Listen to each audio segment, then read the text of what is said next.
Hello and welcome back. In this video, we're going to visualize data that we imported in the data import video. If you want to follow along in this video, please download the data file and review the data import video. So as mentioned as first step, we will load some data to visualize.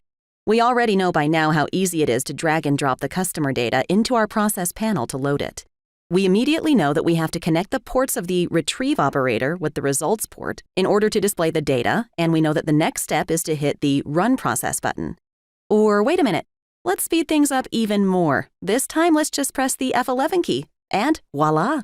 We see our data displayed in the results view. As before, it looks much like a spreadsheet, but let's take a deeper dive into this. On the ribbon here, it says 996 examples, 1 special attribute and 4 regular attributes. Well, what does that mean? We mentioned it briefly in the GUI introduction and the data import video, but let's recap once more to make it sink in. Once data is loaded into RapidMiner, each row is called an example and the columns are referred to as attributes. The entire data set is called an example set. So here we have 996 examples and 5 attributes. We have 1 special attribute and 4 regular attributes. These are their regular attributes, and the one in green is a special attribute.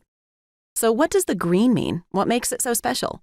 The green background indicates a special attribute of the type label, which is what we want the model to learn to predict, and we're going to use all the regular attributes to do so. Now back to the visual presentation properties of this table. We can change the width of the table's columns. We can select certain rows or columns of the table. We can change the sequence in which they are displayed, and we can change the sort order of the examples by clicking on the attribute names. Once for ascending, twice for descending, and a third time to remove the sorting. By the way, if you press and hold the Control or Command key, you can sort by multiple attributes. In the top right, you also have the option to apply some predefined filters to your table. For example, we can only look at samples which have a missing in the label attribute. We'll come back to the topic of export later, but if you want to use what you've arranged here elsewhere, you can now just copy and paste the data using the usual keyboard commands. Great, so what about these other tabs? We're going to touch on statistics next, so let's click on that. Essentially, RapidMiner is doing some automatic data discovery here for us. Some basic statistics are displayed, like a count, or the list of unique values for a polynomial, and for numeric max, min, and average, and so forth. So let's investigate this a little bit further. To the left, we see all the names of the attributes. Then we see the type. Polynomial, in contrast to binominal, which has only 2, is text with many possible different values, for example, red, green, blue, yellow. As you can see, age and last transaction are integers, which means they are round numbers without digits. You can see here anything that's missing. We have 96 missing values in our special attribute.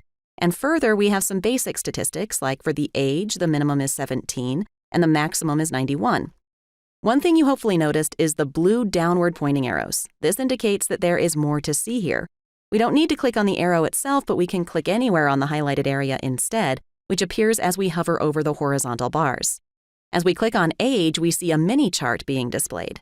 This histogram is to give you a visual high-level overview of how the data is distributed. But if I wanted to dive in and get a more detailed view, you can. Just click on the hyperlink. And as we do, RapidMiner Studio takes us to the Visualizations tab. Of course, you could have achieved the same by just clicking on the icon in the main ribbon on the left. So there are 2 ways to get to visualize your data. Great, now we dive into the RapidMiner Visualization Workbench. You can see here I have age displayed in a nice histogram, and I can see how it is distributed. If we want to change what we see here, we can use the controls to the left. As you see from the chart style, we're currently set up to display histograms. If we want to compare the age distribution with a finer granular histogram of the last transaction attribute, we can amend the plot by selecting last transaction and increase the number of bins. If we want to use another chart style, we just need to select the drop-down to get a full list. To see one more example, we will select the chart style scatter. And now let's see what we can learn from this about our customers' loyalty. To configure the chart, we can use the controls to the left. So let's use age on the x-axis, last transaction on the y-axis, and finally we can set the color control to churn. If you would want to change the standard colors, you can, of course, do that.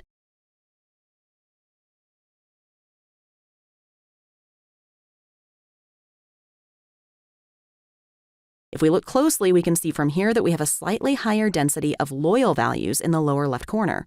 which gives us a hint that young people who interacted with us in the last months seem to be loyal customers. In turn, if we look at the overall plot, we can identify that there are maybe more churn points when the last transaction is longer than 130 days ago. Well, it is a cheap shot, but I hope this is a good cliffhanger to encourage you to take a look and see if these hypotheses are to be confirmed in our other tutorials. Before we wrap up the visualization tutorial, we will now export this.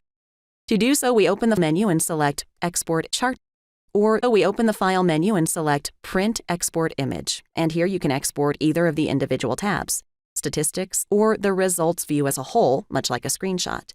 You can store the export in common formats, such as PNG or JPEG, or in a more publication-friendly format such as Scalable Vector Graphics, SVG, or Encapsulated PostScript, EPS. Or you can print them as hard copy, PDF, or PS, depending on your printing preferences. Thank you so much for watching!